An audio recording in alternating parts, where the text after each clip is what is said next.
Good morning. This is Pastor Brian. Today we are reading chapter 11 from our Chapter a Day Bible study on First Corinthians. We are glad that you could join us today. I will be reading from the Common English Bible. Feel free to follow along however you would like. Let's hear chapter 11. Follow my example, just like I follow Christ's. I praise you because you remember all my instructions, and you hold on to the traditions exactly as I handed them on to you. Now I want you to know that the head of every man is Christ, and the head of the woman is the man, and the head of Christ is God. Every man who prays or prophesies with his head covered shames his head. Every woman who prays or prophesies with her head uncovered disgraces her head. It is the same thing as having her head shaved. If a woman doesn't cover her head, then she should have her hair cut off. If it is disgraceful for a woman to have short hair or to be shaved, then she should keep her head covered. A man shouldn't have his head covered because he is the image and glory of God. But the woman is man's glory. Man didn't have his origin from woman, but woman from man. And man wasn't created for the sake of woman, but the woman for the sake of the man. Because of this, a woman should have authority over her head because of the angels. However, woman isn't independent from man, and man isn't independent from woman in the Lord. As woman came from man, so also man comes from woman. But everything comes from God. Judge for yourselves. It is appropriate for a woman to pray to God with her head uncovered. Doesn't nature itself teach you that if a man has long hair, it is a disgrace to him? But if a woman has long hair, it is her glory? This is because her long hair is given to her for a covering. But if someone wants to argue about this, we don't have such a custom, nor do God's churches. Now, I don't praise you as I give the following instruction, because when you meet together, it does more harm than good.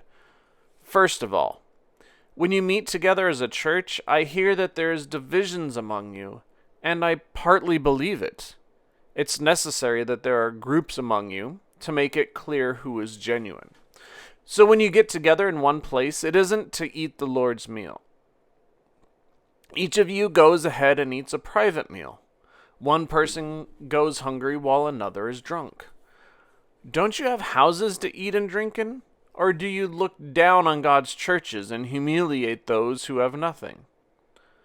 What can I say to you? Will I praise you? No, I don't praise you in this.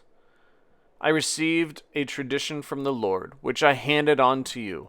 On the night in which he was betrayed, the Lord Jesus took bread. After giving thanks, he broke it and said, "This is my body, which is for you. Do this in remembrance of me." He did the same thing with the cup after they had eaten, saying, "This cup is the new covenant in my blood. Every time you drink it, do this to remember me. Every time you eat this bread and drink this cup, you broadcast the death of the Lord until he comes."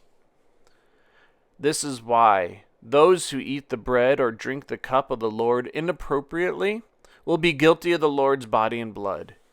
Each individual should test himself or herself and eat from the bread and drink from the cup in that way. Those who eat and drink without correctly understanding the body are eating and drinking their own judgment. Because of this, many of you are weak and sick, and quite a few have died. But if we had judged ourselves, we wouldn't be judged. However, we are disciplined by the Lord when we are judged, so that we won't be judged and condemned along with the whole world.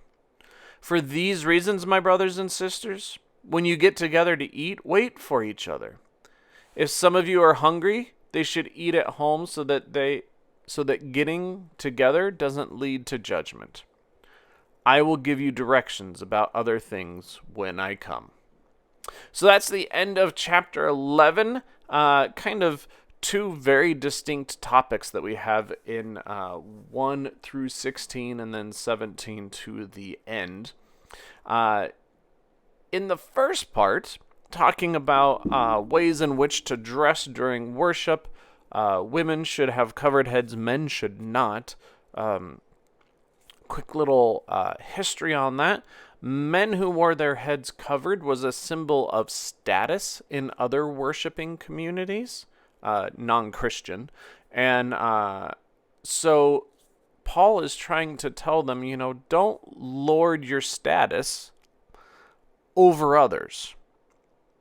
Because as he'd been talking about throughout the chapter, that we are all one, we are all equal, there's no difference, slave or free, Jew or Greek, male or female, it doesn't matter.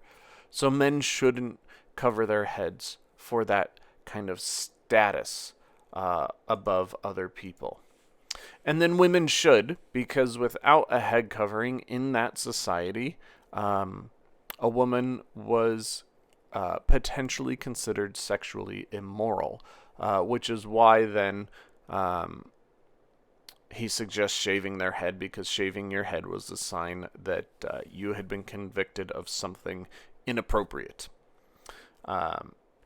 So covering your head was a way of basically being modest with your body. Not too dissimilar to when we hear about how women used to wear dresses all the way down to their ankles, and in some conservative places, churches today, they don't have dances, they don't do things like that because they don't want that temptation. And that's basically what Paul is saying, is that men and women are subject to one another, and ultimately they're subject to Christ, who is ultimately subject to God. Is the way that Paul seems to order all of that. So that's how I see that first part of the passage. And then the second part, again, a little tiny bit of history to help you understand, is that there were people who were had more means than others. And so they were bringing meals, and they were basically having private meals when they came together as church.